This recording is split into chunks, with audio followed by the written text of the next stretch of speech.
নমস্কার, সবাই কেমন আছেন? চলে এসেছি ব্যাঙ্গালোরে। অনেক রাত্রি করে বাড়ি ঢুকেছিলাম, ওই যে ওর বন্ধুর বাড়িতে। তা আপনার এসেই সে একটু শুয়ে পড়া হয়েছিল। সকালে ঘুম থেকে উঠে দেখছি বাড়িতে দুটো পাখি আছে। অনিস তো একদম সোজা এখানে সুন্দর বেশ বসে পড়েছে। এদের নিয়ে সারাটা দিন ওর কেটে যাবে। এদের কাছে আর বেশিক্ষণ থাকবো না, ওরা মনে হয় একটু ভয় পাচ্ছে। বাড়িতে নতুন লোক দেখেছে তো, ব্যালকনিটাতে গিয়ে একটু দাঁড়াই। অনেক দিন পর একটু রোদ দেখতে পেয়েছি, এই চেয়ারটাতে বসে একটু রোদ পোয়াবো। ব্যাঙ্গালোরের ওয়েদার এখন একটু ভালো, তবে একটু ঠান্ডা ঠান্ডা করছে সকালের দিকটাতে। আর এদের ব্যালকনি জুড়ে সুন্দর গাছপালা লাগিয়েছে, বেশ ভাল লাগছে জানেন। অনেক দিন পর এরকম ব্যালকনিতে দাঁড়িয়ে রোদ পোয়াতে। সারাটা দিন ওই মেঘলায় মেঘলায় থাকি তো, দিয়ে হঠাৎ করে এরকম রোদের দিকে তাকালে একটু অসুবিধাও হয়। চলুন একটু ভেতরের দিকে যাই, আস্তে আস্তে অভ্যাস হবে।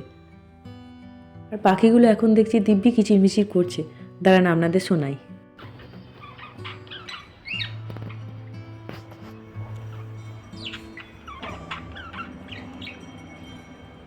বাহ, দেয়ালেই মা দুর্গাটি ভারী সুন্দর লাগছে দেখতে। আমি এরকম ভাবি টুকিটাকি কিছু কিনে নিয়ে যাব, কিন্তু শেষ পর্যন্ত এত জিনিস কেনা হয়ে যায় আর এই ধরনের কিছু নিয়ে যাওয়া হয় না। জানো নামগুলো? না, জানিস তুই ওর নাম? হ্যাঁ, কি নাম?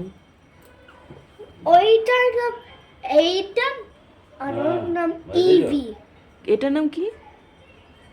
এইটার নাম ওইখানে সেটা কাপড়ে বসছে এইটা, আর এইটার নাম ইভি।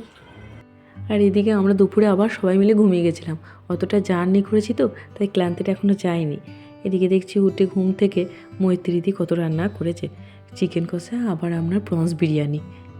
আমিও তাই বলছি এত কিছু করার কী দরকার ছিল। এদিকে তো অনেকের ভালোই হয়েছে, ওর প্রন্স ভীষণ প্রিয়, বেছে বেছে ওই প্রন্সগুলোই খেয়ে নেবে। চলে এসেছি আবার বিকেলের একটু র চা নিয়ে। দুপুরবেলার দিকে অত বিরিয়ানি চিকেন এই সমস্ত খেয়ে এখন আর ভালো লাগছে না।